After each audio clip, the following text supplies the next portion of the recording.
emergency for the first time in about... This is Jim, and Receiving this message. We are Ken Jennings and John Roderick. We speak to you from our present, which we can only assume is your distant past, the turbulent time that was the early 21st century. Fearing the great cataclysm that will surely befall our civilization, we began this monumental reference of strange and obscure human knowledge. These recordings represent our attempt to compile and preserve wonders and esoterica that would otherwise be lost. So whether you're listening from an advanced civilization or have just reinvented the technology to decrypt our transmissions, this is our legacy to you. This is our time capsule. This is the Omnibus.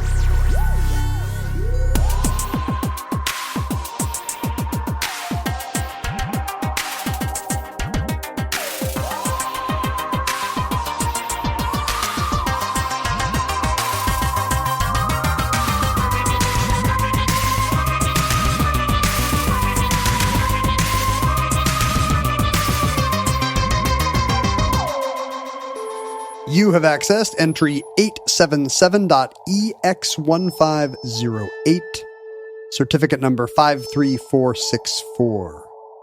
O'Shaughnessy Dam.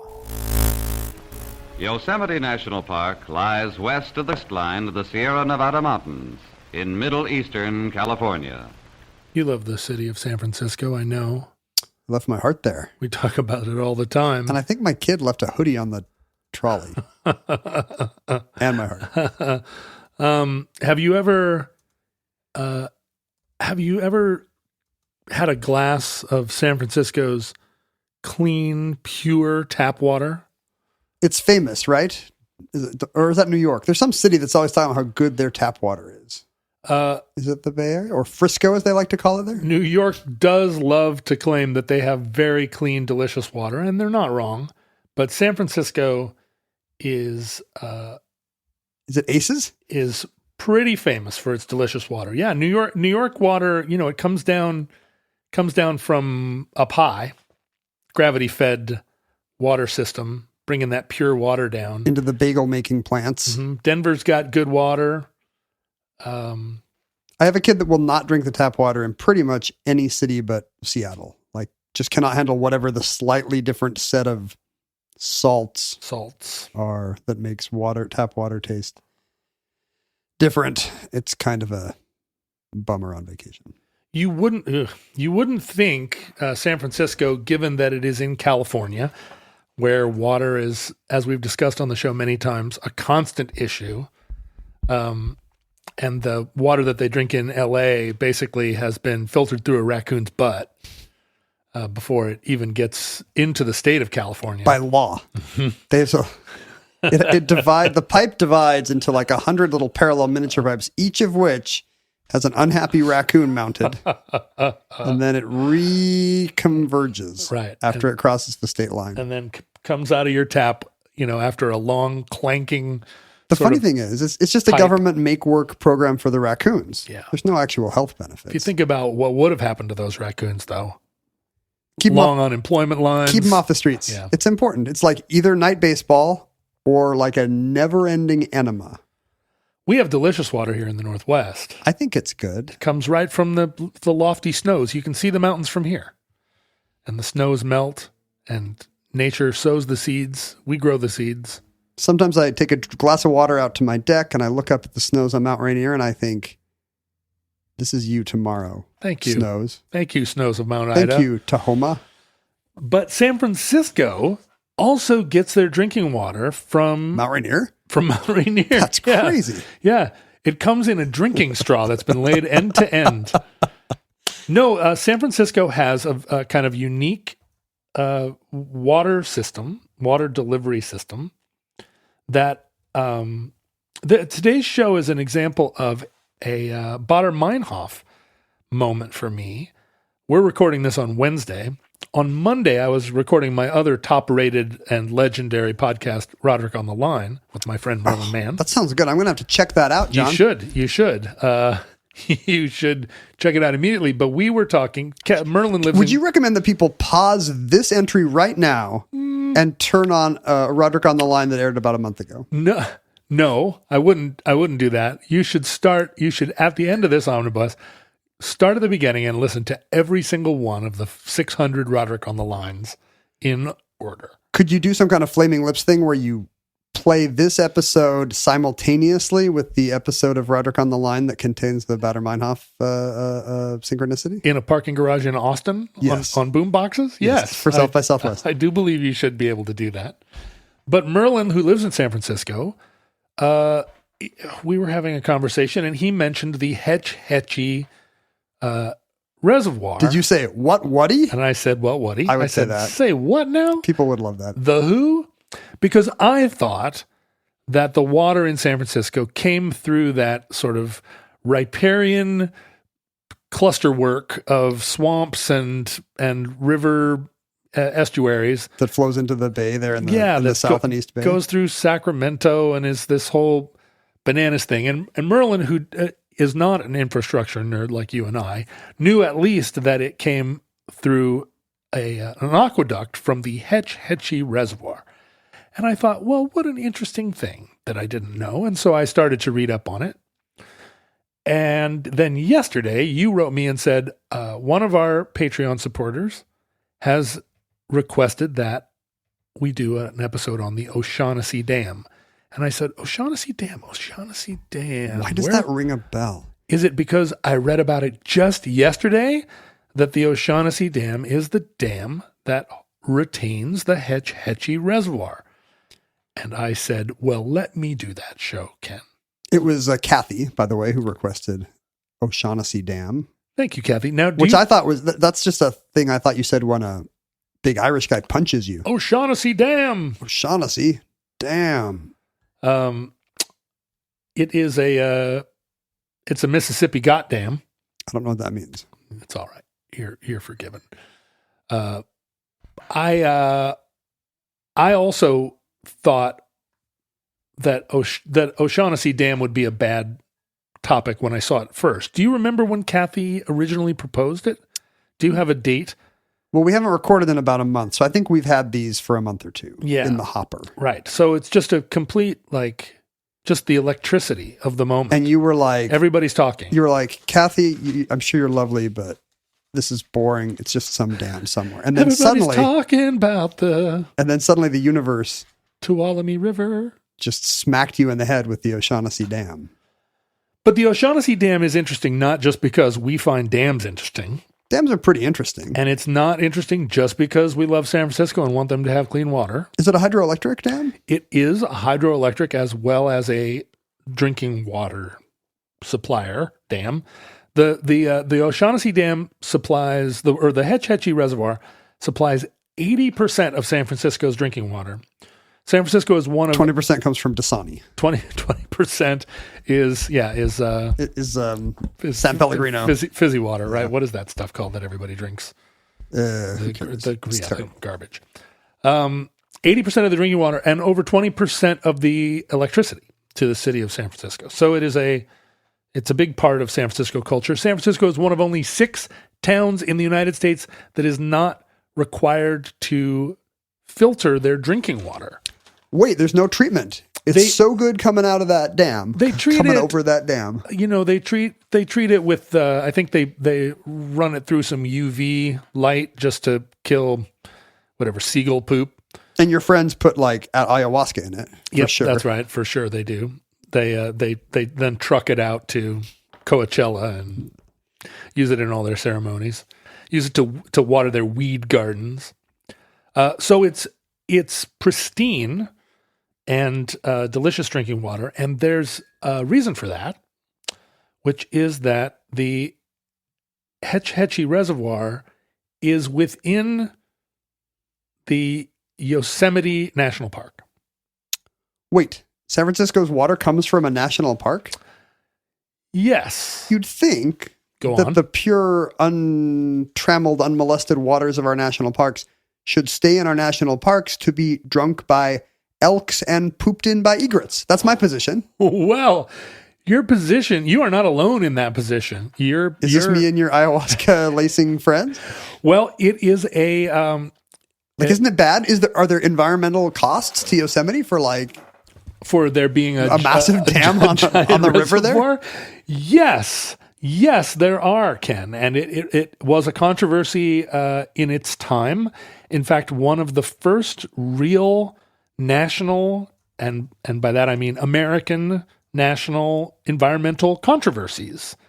What's the era here? Is this like... Well, we're talking about the turn of the last century, so 19th into 20th century.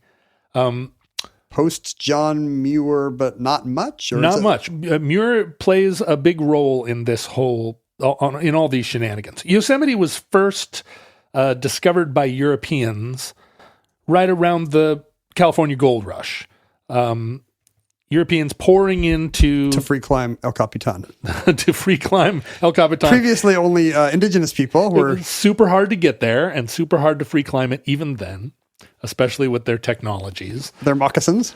It was there was a gold rush, and interesting to think that Yosemite, no European would have even laid eyes on it until the 1850s. Weird, right? Yeah, and the first... What was Yosemite Sam called back then? He was just called Sam. That's crazy. Yeah. It's quicker to say. Yeah. In fact, I think he was probably known as Samuel until he had the later connection. Did something bad happen to him at Yosemite, and that's when he started saying varmint a lot? Yeah, something did. He tried to free climb El Capitan and fell and bonked his head. That's why his head is that weird black color in the places where his red hair is not. Like he might be wearing a domino mask. It's not clear. It's actually scalding from all the steam that comes out of his ears.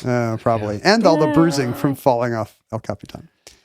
But the first visitors to Yosemite were, of course, astonished. I mean, the first European visitors. It had long been an area. It was sort of a hunting ground for the Miwok Indians, who were sort of all of that central kind of Sierra Nevada area of California. Different tribal relationships.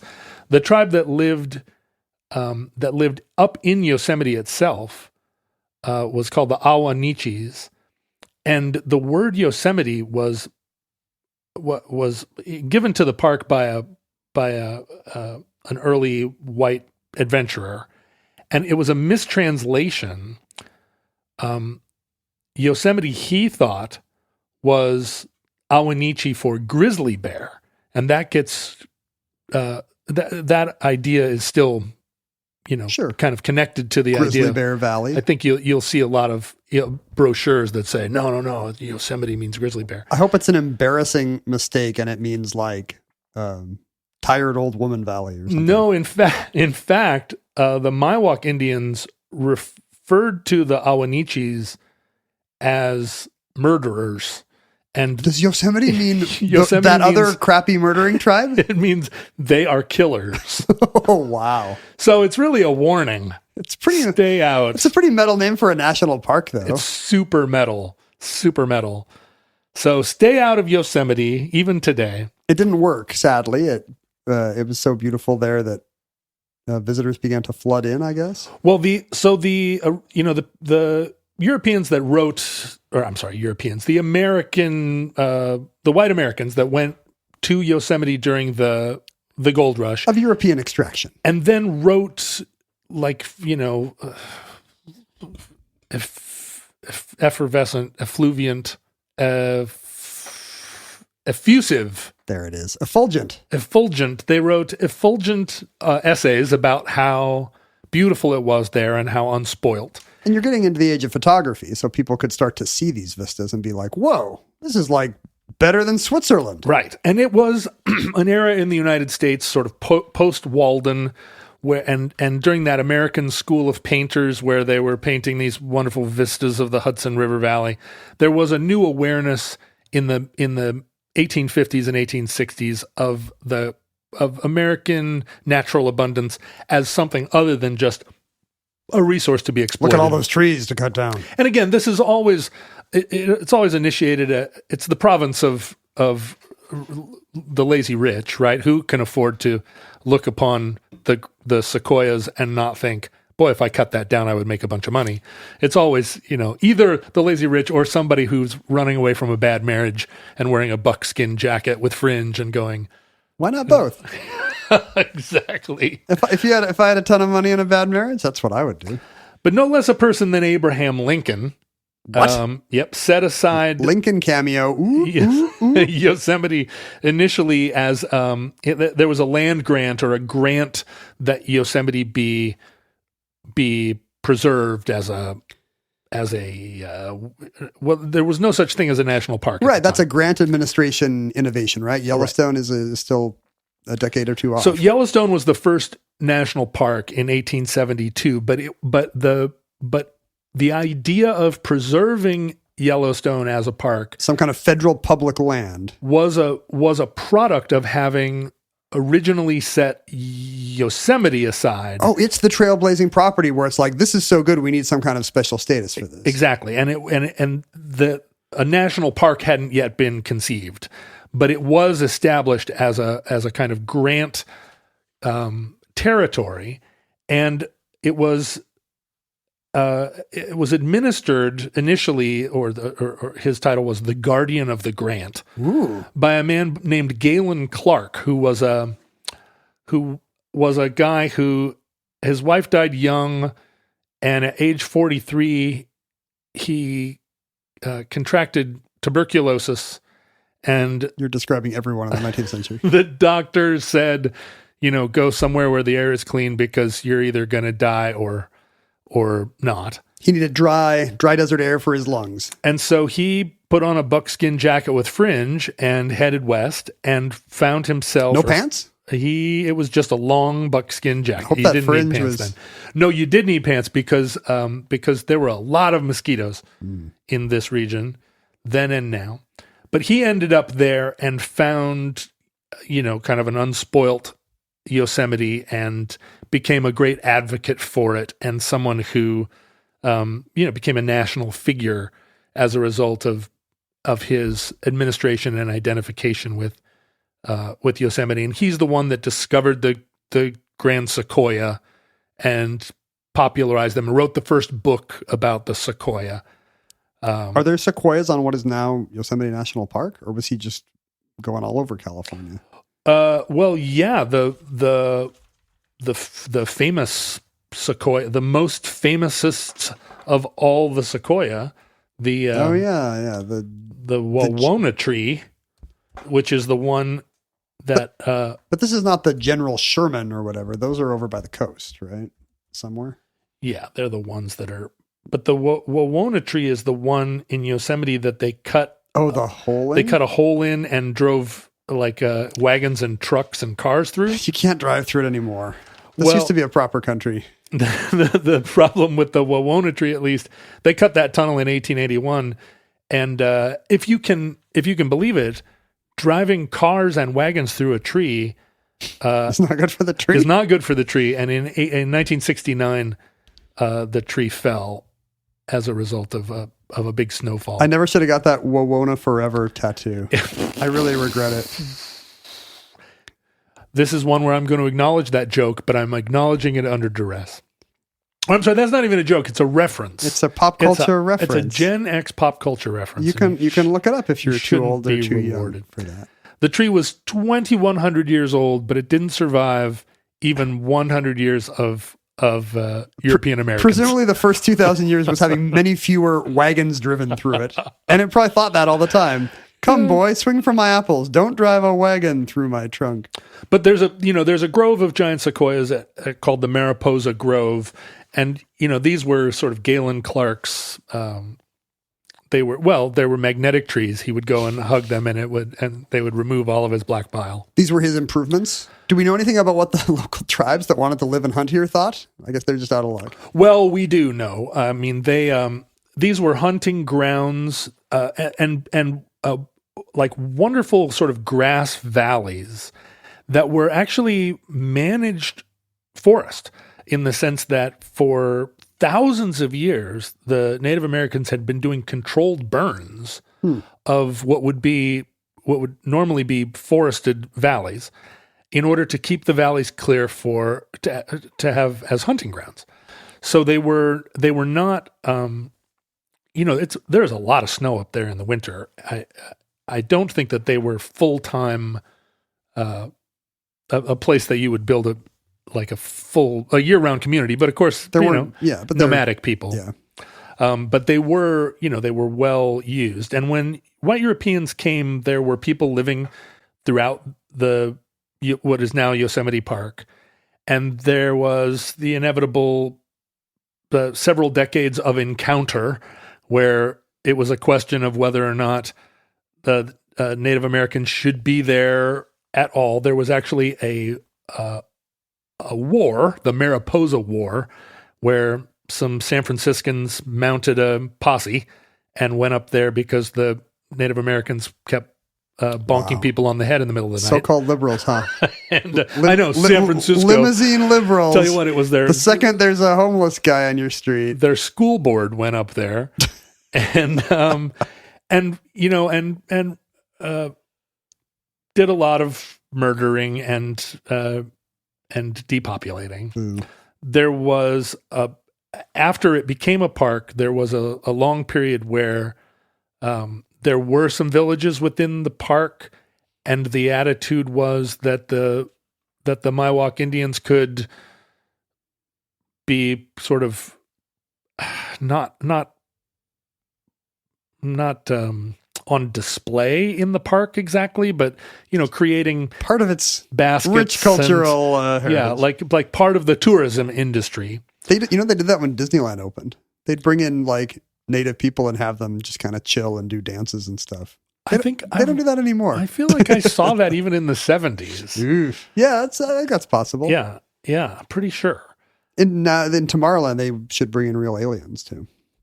The thing about Yosemite is even after the Transcontinental Railroad made San Francisco a destination, and even after the Transcontinental Railroad made San Francisco an accessible destination for Americans, and Yosemite had already been a very popularized idea in the American mind, it was still super hard to get there from San Francisco. Yeah. It's hard to get there from San Francisco now. I've never been.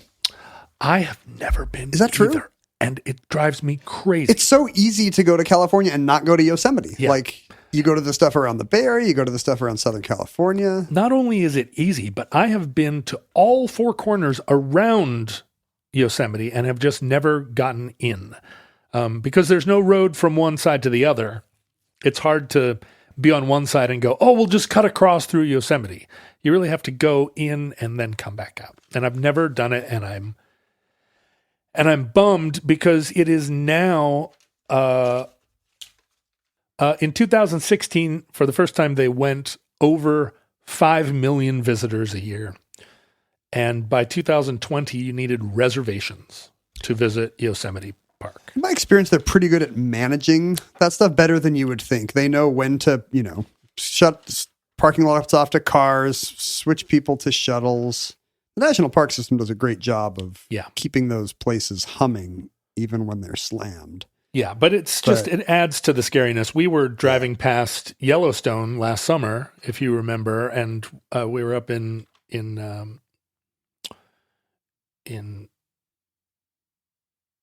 I give up. Big Sky Country. Yeah, that's right. It would have Wyoming. been Montana. Yep. I don't know where you were. Missoula. No. Billings. Yes. What do I win? You win it only took you 5 questions to get to Billings.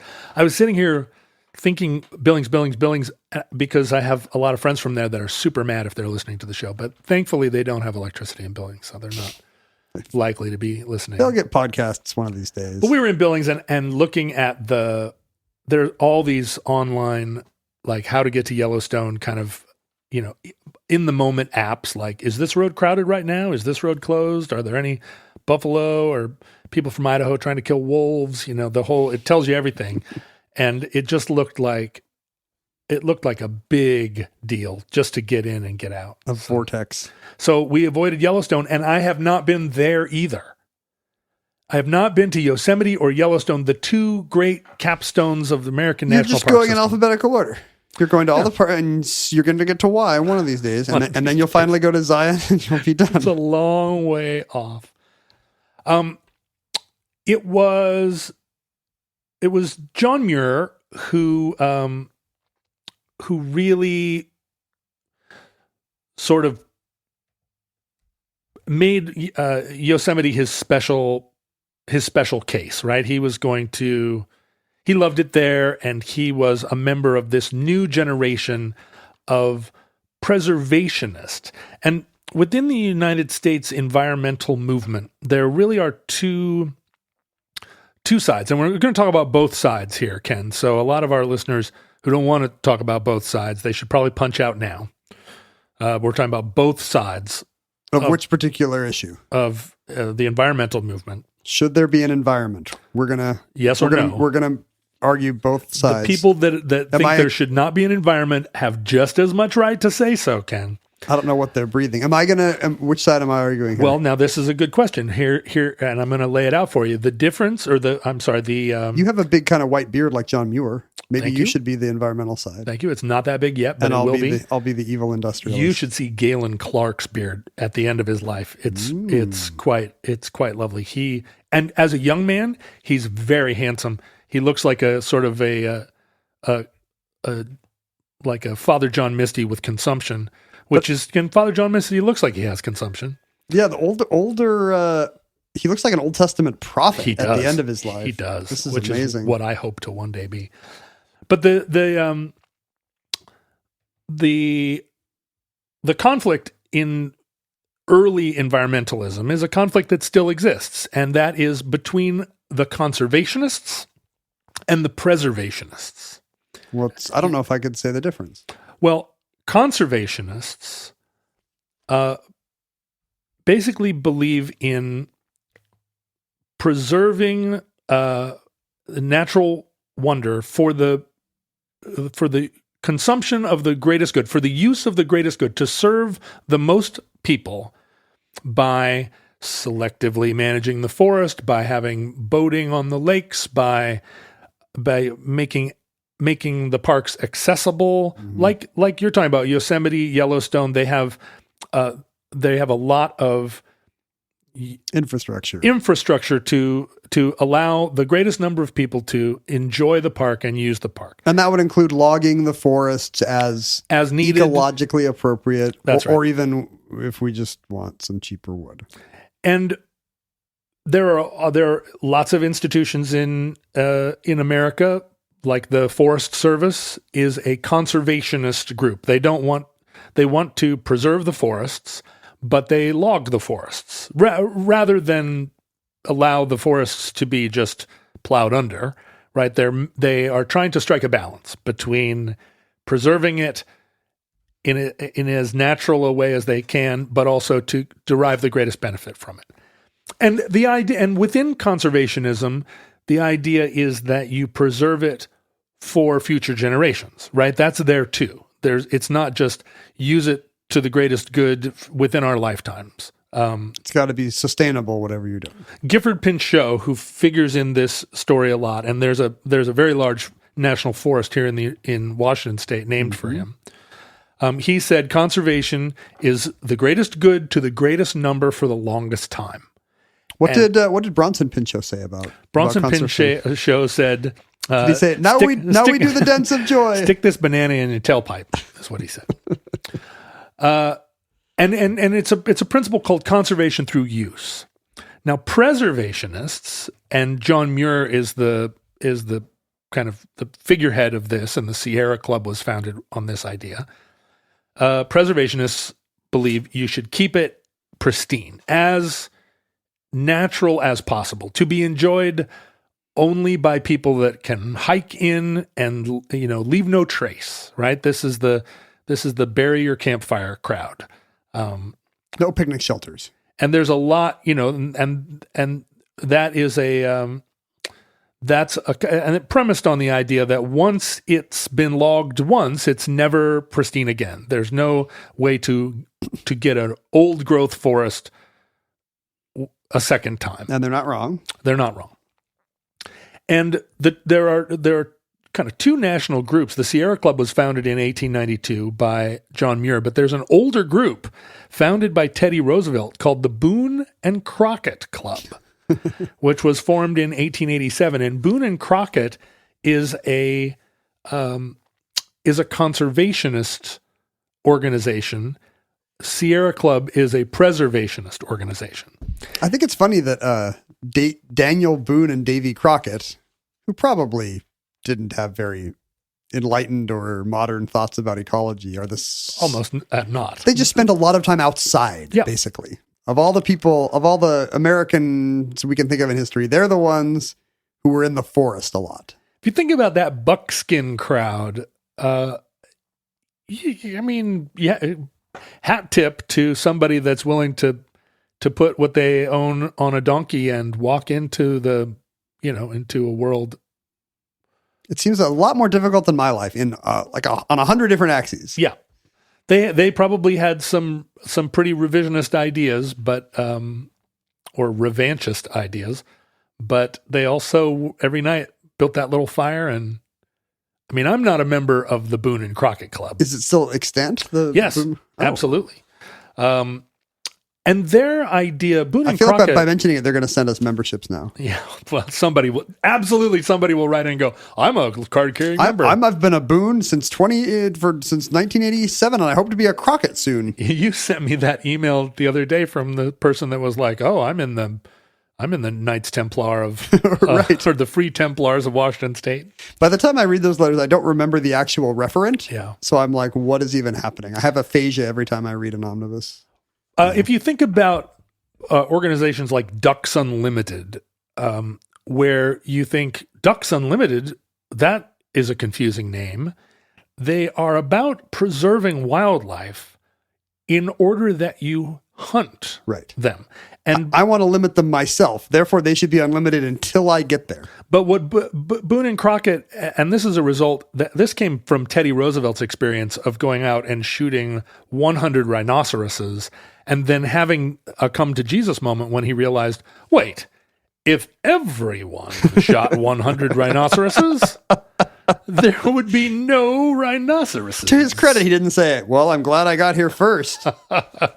So one of the doctrines of the sort of Boone and Crockett conservationist mentality is the fair chase hunting idea, which is... Tell me what a fair chase hunting is. Well, you should not hunt wolves from a helicopter with a machine gun. Because wolves do not have helicopters and a machine gun. That's right.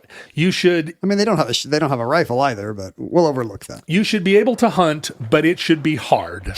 Or it should be at least harder than buying this meat at the supermarket, right? There's a kind of... And I think people within a sort of fair chase hunting mentality are going to... Yeah, they're going to be able to make the finer distinction between like, is that fair or is that not fair? It also might be more fun. It's 100% more fun. And I say that not as a hunter. I'm not a hunter, but my son went salmon fishing last week in Oregon. And it was just kind of one of these boats where, a bunch of Midwestern guys cracked a beer and somebody else ran the poles for them. And my son was like, well, we're not really fishing. Yeah. He was also seasick the whole time. Yeah. He's also a kid who you had to explain what a peachy folder is to today. He wanted to be thrown overboard with a spear. Now that's fishing. Like Hemingway. That's what Hemingway would have done. Oh, for sure. Hemingway would have sat there with a beer while somebody else managed his lines until the camera was pointed at him. So the Crockett and Tubbs Club says... The Crockett and Tubbs and the Sierra Club were approaching these early years of conservation and preservation from two very different mentalities. And, when the original, when Yosemite began to be, when it was recognized that Yosemite needed to be a separate and kind of new entity, protected by the federal government, of course, there were homesteaders in there by that point. I mean, people had been in there for decades. And today their descendants run the gift shop. Well, I'm sure there are people who maybe they'll write in, who believed that they were unfairly denied their homestead. Is California a state at this point? Yeah, right after the gold rush. Yeah. 1850. In 1872, the homesteaders in Yosemite, as a result of some of the work by Galen Clark and his ilk, their homesteads were revoked. And they took those cases to the Supreme Court, and the Supreme Court confirmed that their homesteads, that the government could invalidate their homesteads. And that was one of the first of many, many of these kind of property rights suits where you still have people in the West who believe the federal government tyrannical use of public land. Yeah, that they can't keep us from grazing our sheep on public land. And there were a lot of sheep herders in Yosemite, and their sheep were decimating the environment. And at one point, actually, a regiment of buffalo soldiers, American black infantry, were sent there to keep the sheep herders from occupying Yosemite. So it was really a Malheur forest. How come there's no movie about this like race war? Well, and everybody, of course, was killing the Indians, but right and left. But it really then became a Teddy Roosevelt joint. Yosemite National Park, a Teddy Roosevelt joint. Muir took Roosevelt on a camping trip and convinced him that what had happened was, Lincoln had declared it a national area, but it was being administered by the state of California. And the state of California was not doing a super... They were using a conservationist mentality, which included letting people open hot dog stands and trying to turn it into a playground. Yeah. Muir convinced Roosevelt, although it was a national grant, that the U.S. government needed to resume authority over the whole area and kind of declare it a national park. And actually, this was the thing that instigated the formation of the National Park Service. That didn't happen for a little while later, but the idea that the federal government needed an entity to manage its national parks. There was no such service. The Interior Department didn't do that kind of stuff yet. Not yet. And the Interior Department figures in the story quite a bit. So let's direct our attention now to the Tuolumne River, which is... Is that in Yellowstone? Yosemite? The Tuolumne starts in Yosemite and is...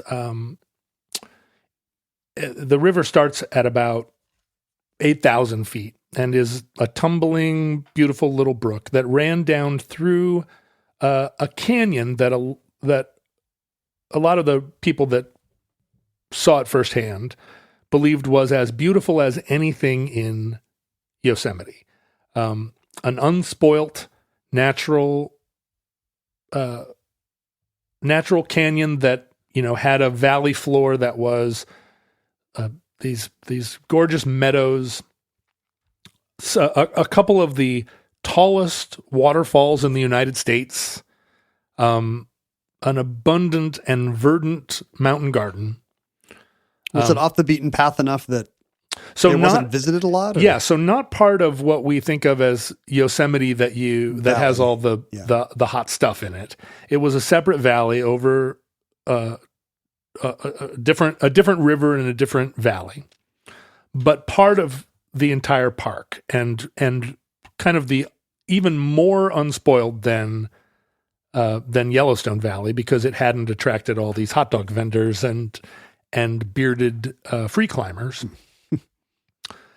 And it was, even in the late 19th century, recognized that San Francisco was growing leaps and bounds, and that there needed to be, this was this was an era of big municipal projects, and they were looking for a source of abundant clean water.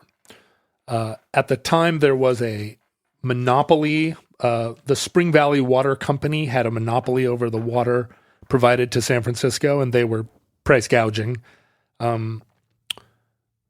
Spring Valley Water Company evolved to become the San Francisco Public Utilities Commission. And so the people of San Francisco, which were increasingly sort of feeling their oats, were looking about throughout the Sierra Nevadas, like where is our pristine reservoir going to be? Where are we going to get our delicious mountain water? And they identified the Tuolumne River, and in particular the Hetch Hetchy Valley. And Hetch Hetchy is just I don't mean just, but it's also a Miwok term that means valley, grassy valley, it's wild grass. But again, it was a managed area, right? It was wild grass because the Miwoks had kept it that way through controlled burning. So it was identified kind of early on by the mayor of San Francisco at the time, James Felon, with a P. That's unfortunate. I guess not a problem in Chicago, but. And he said, hey, there's this wonderful, there's this wonderful opportunity, because it was a valley. If you're a dam builder, on a steel horse you ride. There are valleys that you look at and go, oh, wow, that just really needs a dam. You want it to be narrow, right? You want it to be narrow. You want it to be hard rock. You want the water to be kind of silt free. You're going to look at a thing and this is what's so amazing, that they didn't dam the Grand Canyon, because there are so many wonderful places for a dam. How could they miss the opportunity? During this era in the United States, there was this sort of boom of like, wow, what we could do with these rivers? We could really screw them up by damming them. Think of how fun that would be to build. Nobody seemed to think about what the domino effects would be. Like you're changing everything about that whole watershed. Well, they did in this case. They saw immediately that, the preservationists said, are you crazy building a dam in the Hetch Hetchy? In particular, because, to dam this valley is to forever change to change the nature of the environment. You're putting it underwater, among other things. Like it would really change my valley if it were suddenly underwater. There you go. John Muir said, "Dam Hetch Hetchy." Damn Hetch Hetchy. As well dam for water tanks the people's cathedrals and churches. Wow. For no holier temple has ever been consecrated by the heart of man. John Muir didn't have to go so hard, but he did. He went very hard on damming Hetch Hetchy.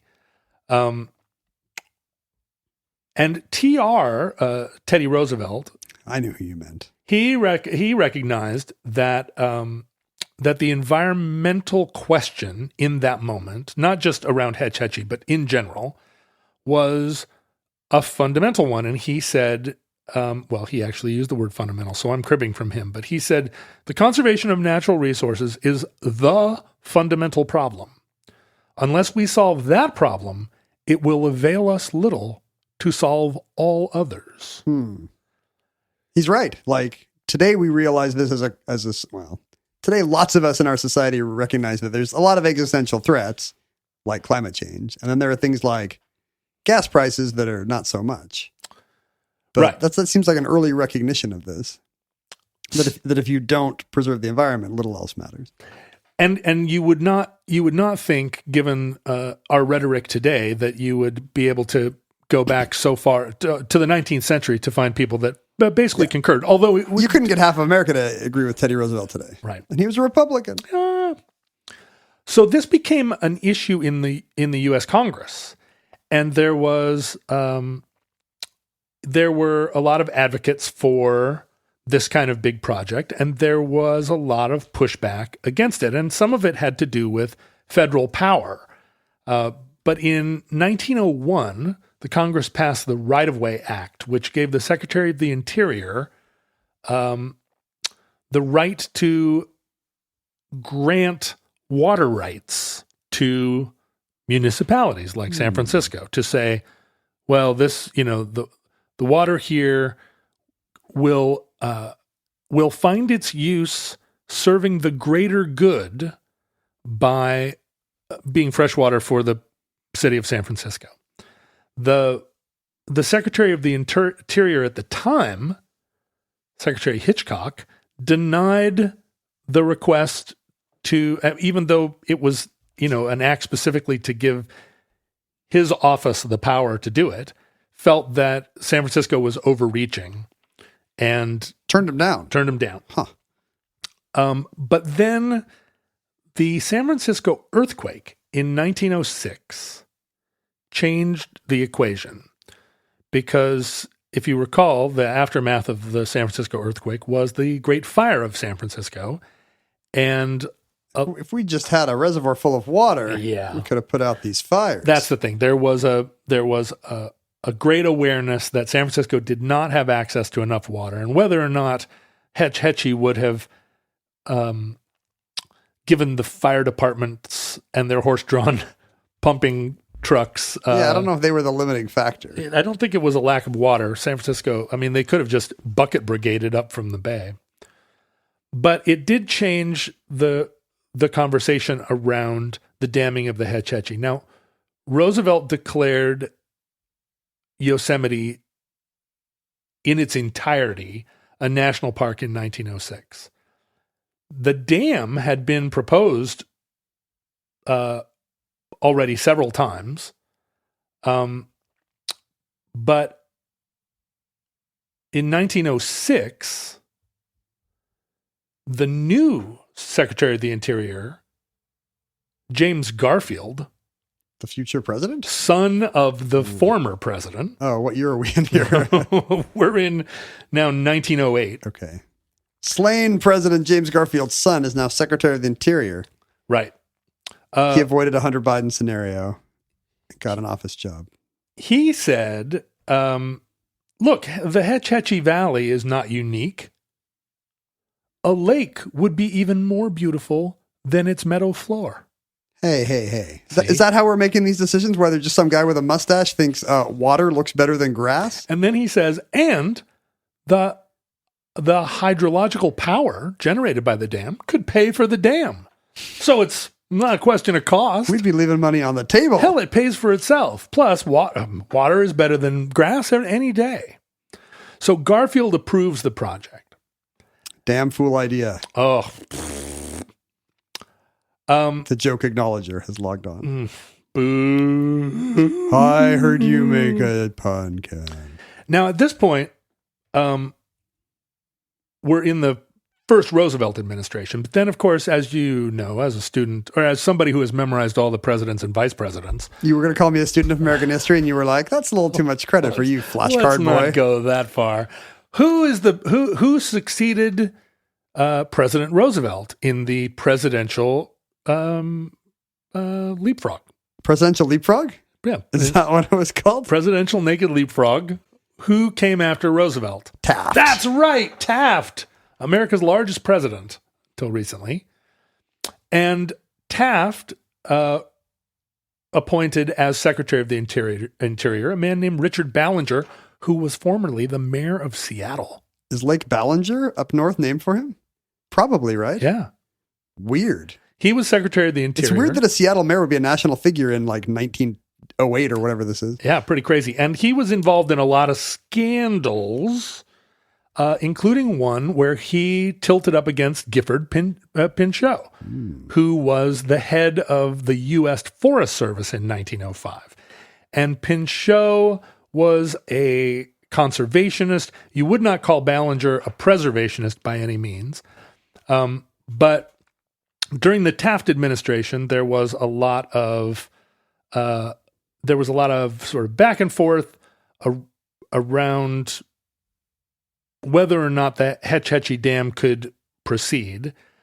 And in 1913, Woodrow Wilson was the new president, and wait a minute. That's right. That's true. When did TR come back in? That's in the 1912 election. But he doesn't become president. He ran for president against Wilson and Taft. There you go. 3 presidents or future presidents running against each other. Real Royal Rumble of a presidential leapfrog. There you go. That's it. We didn't say election then. We still called it a presidential leapfrog. It's November again. Let's have a leapfrog. So in 1913, neither Roosevelt nor Taft make it through the final round of leapfrog. Wilson... Lovely parting gifts. Wilson comes in and passes what's called the Raker Act. And the Raker Act said that that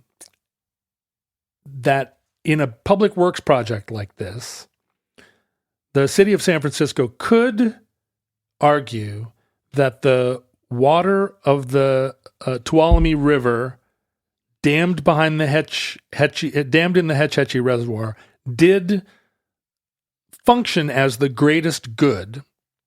Think of all the people who will be drinking it.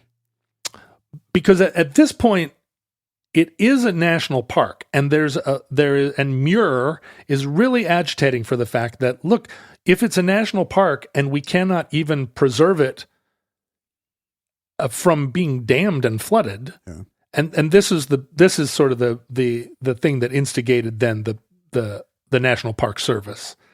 It came as a result of this controversy in Congress. The argument of the Raker Act was that if you used this water for the public good, it required that you never profit from it. You could not sell the water to someone for a profit, and no private company could make money. You being the municipality that received the grant for the water? Yeah. The water then that flowed from the mountains would need to be provided as a public service to the citizens of San Francisco. And somehow through all of this sort of political artfulness, the dam was constructed. It was designed by Michael O'Shaughnessy, who was an Irish, if you can believe it, engineer, who was the city engineer of San Francisco, who also designed the Muni train system. Yeah. And between 1919... I've never seen his dam, but I've been on his trains many times. Well, and there's a road named for him. There's a Muni station named for him. Between 1919 and 1923, they constructed the O'Shaughnessy Dam, which backed up the Tuolumne River, flooded the valley just like James Garfield's son was so horny for. Flooded the Hetch Hetchy and created an enormous reservoir. And then as part of the building the dam, they built an aqueduct that ran... I can't say it any other way. That's the only way to say aqueduct. Aqueduct. Are you like a Radiohead song? The aqueduct. Bigger, taller, more water flowing. The aqueduct runs 167 miles, which is actually not that far, really, if you think about... Well, for an aqueduct, it's pretty enormous. I mean, we can't even we can't fix the West Seattle Bridge. Yeah, that's true. Let's see. What is the longest aqueduct? This is something I could have looked up before doing the show. Longest aqueduct. Longest aqueduct is... maybe this is not a surprise, the Ahmedabad Aqueduct across the River Mahi. Where is this, Saudi? Oh, wait a minute. It says 142 kilometers. That's not longer than the 160. I think oh, wait a minute. It looks like the Romans had... 280 miles. 280 mile aqueducts, so... 2,000 years ago, that was the record. Anyway, what I'm saying is it's not that big of a deal. So confirmed by the internet. You're really down on this aqueduct. So the O'Shaughnessy Dam is, not an especially enormous dam. Initially, it was 227 feet tall, but then in the 30s, they continued to build it. They built a penthouse. They built a lighthouse on top of a penthouse. They raised it to 312 feet. And it flooded the Hetch Hetchy Valley. And the Hetch Hetchy, because it was inaccessible, and then additionally because they flooded all the best parts of it, it remains a very visited spot. All the places you could have used to hike into it are now either underwater or blocked by a dam. Yeah, so there or both. Whereas Yosemite nearby has so many visitors that you have to make a reservation. In one sense, the reason that California or the reason that San Francisco's water remains so clean and pure is that nobody's over there because there's a lot less reason. Although some of those tall waterfalls survive, there's a lot less reason to visit the Hetch Hetchy Valley. Is there any sense of what the ecological toll was? I mean, in our part of the country, a lot of dams from that era are getting blown up because it wasn't great for the salmon, which was a pretty important species. Well, the Hetch Hetchy Valley, right on the other side of Yosemite, is the Great Basin, which is, an enormous area in the United States encompassing Nevada, half of Utah, Oregon, Idaho, and parts of California that godforsaken hole in the middle of America. It's a godforsaken hole that also has the highest point in the continental United States, right, in Mount Whitney, and the lowest point right next door. And they're 100 miles apart, the Death Valley. But as a Great Basin, of course, it has no. It's not part of any watershed That's what's so great about it. That drains to an ocean. It just eats all the water. It just goes down into a big hole. No, it goes down into all the lawns of Orem, Utah. In this case, yeah, although it's not like a Northwest dam on the Columbia River that restricts 1 billion salmon, yeah, and ruins an entire ecosystem, it was regarded as an environmental catastrophe by preservationists, and it has never not been a source of contention. And one of the reasons is that as they built the aqueduct down from the O'Shaughnessy Dam, the city of San Francisco ran out of money right before they got to the city. They're like in San Mateo and they're like, eh. And in 1925, they built the pipe right up to a pumping station that was basically owned by the not Spring Valley Water Company, but by what became Pacific Gas and Electric. Oh, okay. And so because it was a temporary measure, they said, listen, we're just going to have them pump it into the city until next fiscal year when we can finish the pipe. They ended up contracting with what became PG&E to pump it that final bit of the way, which then gave PG&E the ability to charge money for the water in complete violation of the Raker Act, which everyone at the time recognized and protested. Wait a minute, that's in violation of the Raker Act. And ever since then, a main complaint about the Hetch Hetchy system has been that it is because of the Raker. I mean, the Raker Act is why it was able, why they were able to build it around the fact that it was in a protected park. Yeah, and yet we're still getting, and by we I mean the American people in the form of San Franciscans, are being charged for the water. So people have been arguing since it was built to tear it down. And over the course of the last century, a lot of strange bedfellows have kind of climbed into bed with one another after a game of naked leapfrog. Little foreplay going on between them. Now, what happened is downstream from the Hetch Hetchy Reservoir in the 30s, in the 20s, so even as they were, before they'd even brought Hetch Hetchy online, they started building a larger dam downstream, not in the beautiful canyon, but on the Tuolumne River, but down lower. And they built a much larger dam called the Don Pedro Dam.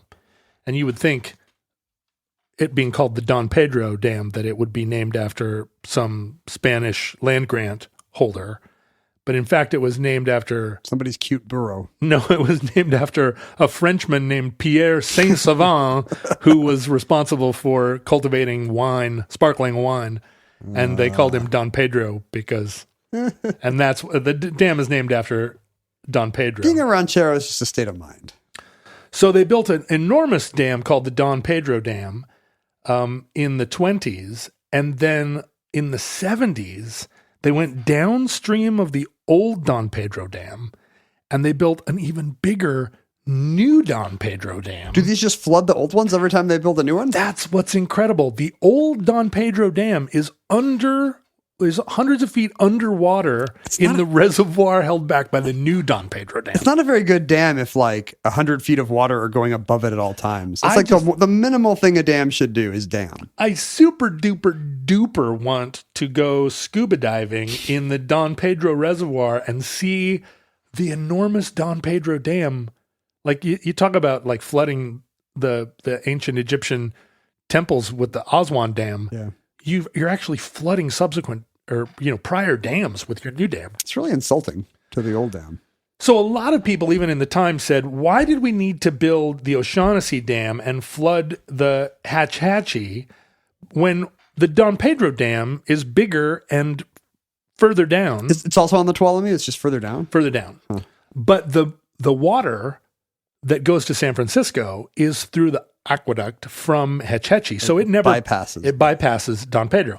And by the time the water gets to the Don Pedro Dam, just recently, the Don Pedro Dam has an advisory now that you're not supposed to fish in it because there are PCBs in the water. So the water in Lake Don Pedro is used to irrigate all of the farmland around Modesto. I mean, it's part of the Central Valley water system that we hear so much about. That's part of the water wars that we described early on. Agricultural. And Hetch Hetchy is up above it, right? Like a separate, pristine universe above it. But the argument has been ever since that we should tear down the Hetch Hetchy, restore the watershed, restore the park to its former grandeur, and use Lake Don Pedro for all of the hydroelectric and to water San Francisco. Water needs of San Francisco. And that fight found a very strange bedfellow in the Reagan... Alex Jones. Alex Jones. You're almost. In the Reagan administration, Secretary of the Interior, Donald Hodel. Oh, post-Watt. Yeah, post-Watt.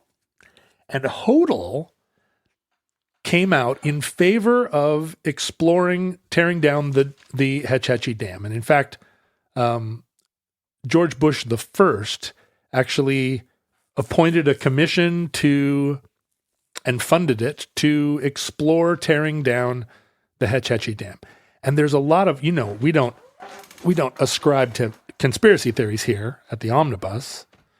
But we think they're all untrue, even the ones that contradict the other ones. There's a kind of conventional wisdom within the conservationist versus preservationist environmental side that suggests that Hodel was trying to divide the environmental movement by proposing a radical preservationist policy in order to get all the mainstream Democrats to come out against it. And then he could claim within you think about the Reagan administration's Department of the Interior, they weren't about restoring rivers and tearing down hydroelectric plants. Don't see him out of character. That was not their vibe.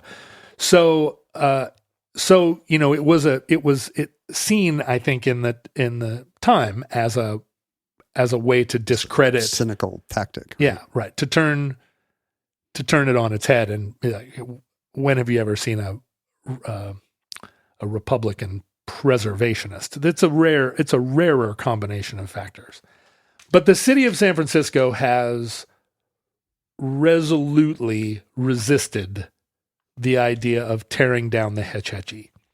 There was a proposition in 2012, Proposition F, which was just to provide $8 million to study tearing down the Hetch Hetchy Dam or to study the Hetch Hetchy restoration of the habitat, not even tearing it down. The idea was to poke a hole in the bottom of it and just let the water drain out.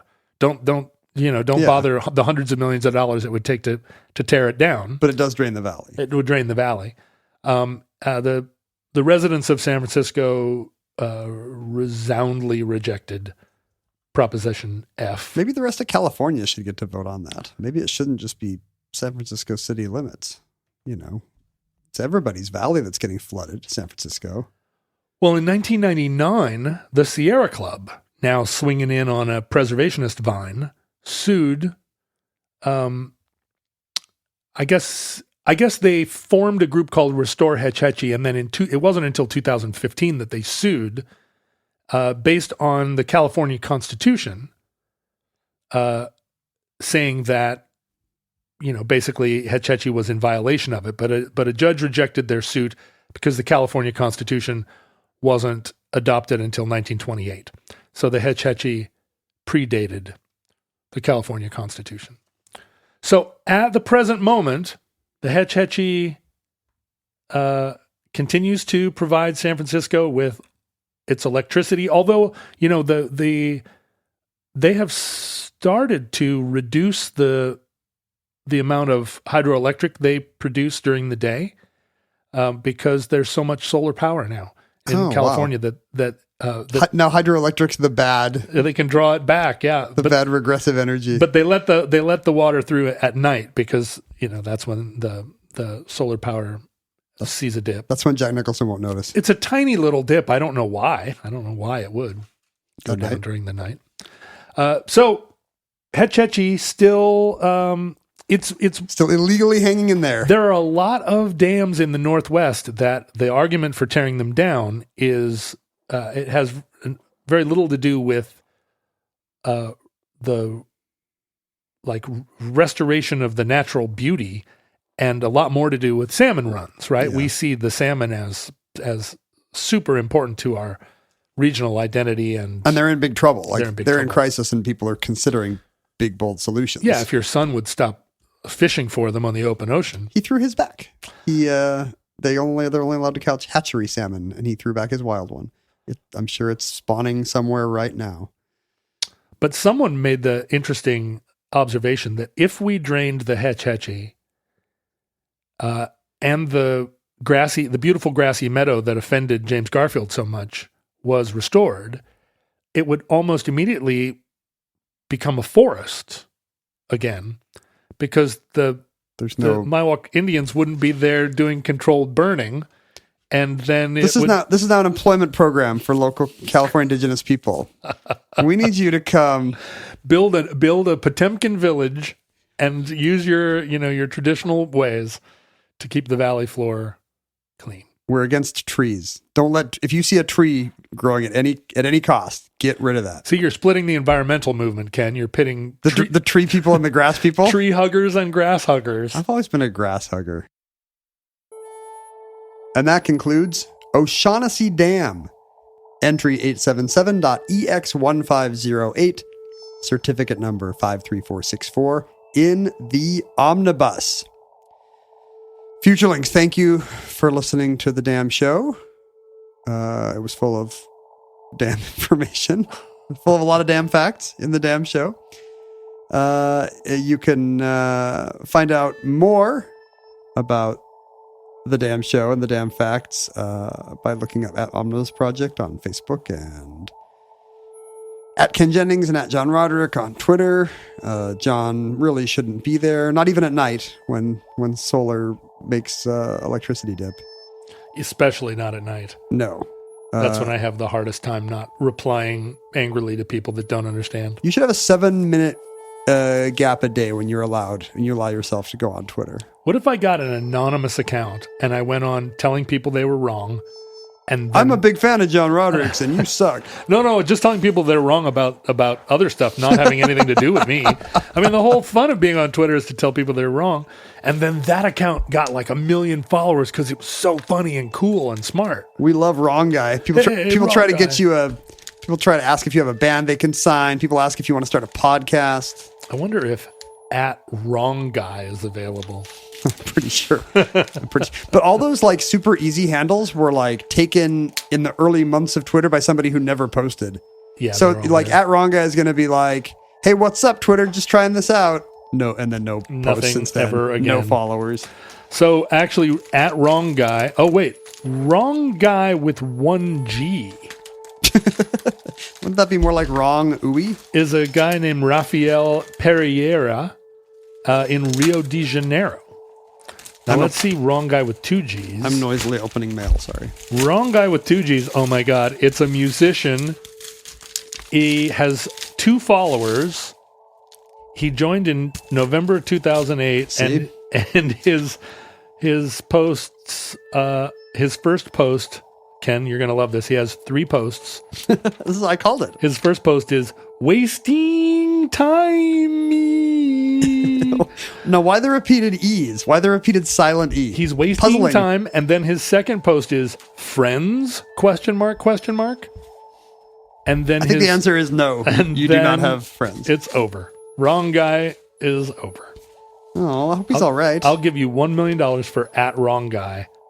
He's at Carnival right now. Wrong guy. He lives in Nepal, which is interesting.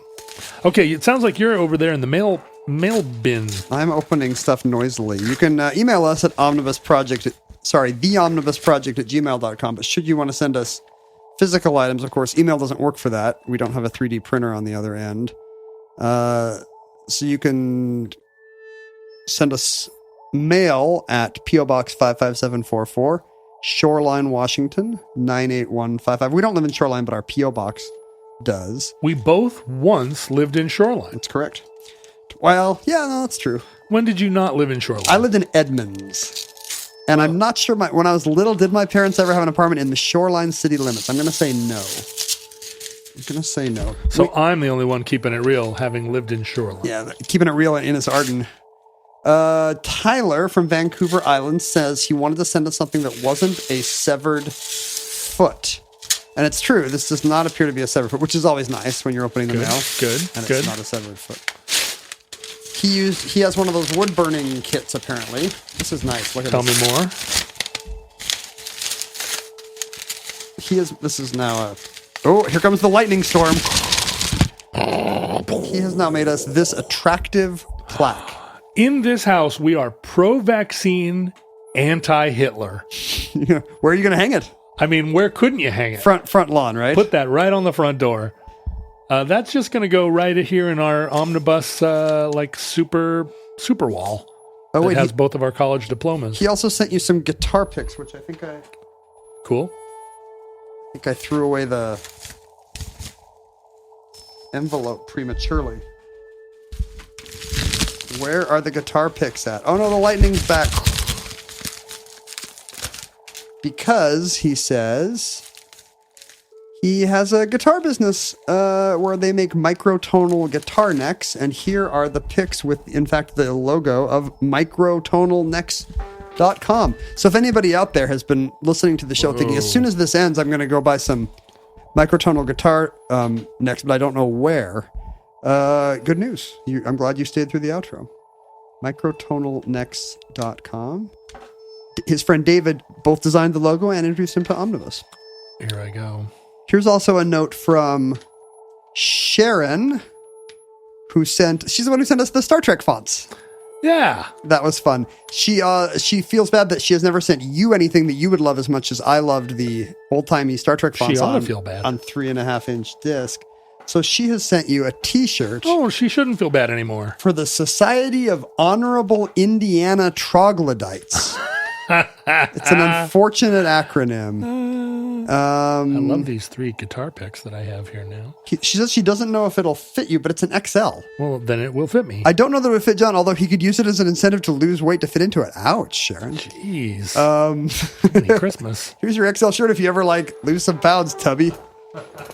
I like the purple. It's a good color. She says if you don't want to wear it, maybe you could make it as a quilt or a pillow. Society of Honorable Indiana Troglodytes, 1995, with a map of the state of Indiana. It's busy enough that for a second I thought it said Honorable Indian Troglodytes, and I thought it was a little bit problematic. What's weird is that the graphic element behind it is an outhouse with a door falling off. Did you notice that? It's an outhouse. It's kind of the shape of the state of Indiana. Now that I think about it, Indiana's kind of in the shape of an outhouse with the door falling off. So how does a troglodyte and an outhouse? Well, a sophisticated Indianan has a nice outhouse with a well-hung door. I see. It's only the ill-mannered Indianans, the Hoosiers, who have a badly kept outhouse. Sharon also gives her phone number if you want to call and yell at me for sending something stupid. Oh. So her number is area. No, I'm just kidding. Thank you so much, Sharon and Tyler. The rest of you, please get on the stick and send us weird stuff, or else the outro won't be 15 minutes long. Get on the stick. And I know you would hate that if we got out of here in 2 to 3 minutes. You are literally getting on another airplane after we're done. He shows up at my house today to do the show. Mindy dropped him off, which has never happened before. Never. But you're standing on the steps with like 2 suitcases. And I was I was going to move in. I was like, oh, hey, Ken. And you said, yeah, well, Mindy could come back and get me, or you could take me to the airport. And I did like Bambi eyes. You can call me Thumper if you want to. Well, it's on the way to the airport. Somebody could easily pick me up. Yeah, no, it's me. But I'll be in the Sky Club sooner if you drop me off. The Facebook group exists for your complaining pleasure. Go whine about how the outros are too long by finding the Futurelings on Facebook or other fora, Discord, presumably. There's a subreddit, I think. And of course, most importantly, the Omnibus would not exist today, or at least it would not be an extremely profitable venture, and we'd just be doing it as an fun ego boost. That's right. Like everything else we do. Or because I need a ride to the airport. Hey, let's pretend to do a podcast for 5 years so I can get a free ride to the airport in summer of 2022. The show is only sustainable because of the kind support of our Patreon donors, like Kathy, who suggested this episode. I think there is a not insignificant number of our supporters who are unkind. And also donate? Yeah. Like, who are they unkind to? Pets? I just feel Spouses? like there might even be some grudge donators who are like, I'll give $5 to these dopes just so they keep embarrassing themselves. Counterpoint. The donors are actually the kind, good ones. And if you have been listening for years thinking about donating, you're actually maybe not such an enlightened person. Maybe you're not such a beneficent citizen here, passenger here on Spaceship Earth. Shame. Right. You're wearing the change you forged in life. And the only way for you to avoid the doom that certainly awaits you, Ebenezer Scrooge, is to go to patreon.com/omnibusproject and start to peruse the amazing benefits available to those who... the kind in heart. The kind at heart. Those of enlightened souls who have chosen to support Omnibus. To those of you who have chosen to support Omnibus, we wish you many goods and cheese. And not to the rest of you. Few goods and no cheese whatsoever. Government cheese. From our vantage point in your distant past, we have no idea how long you survive on government cheese, or indeed how long our civilization survives. We hope and pray that the catastrophe we fear may never come. But if the worst comes soon, this recording, like all our recordings, may have been our final word. If Providence allows, we hope to be back with you soon for another entry in the Omnibus.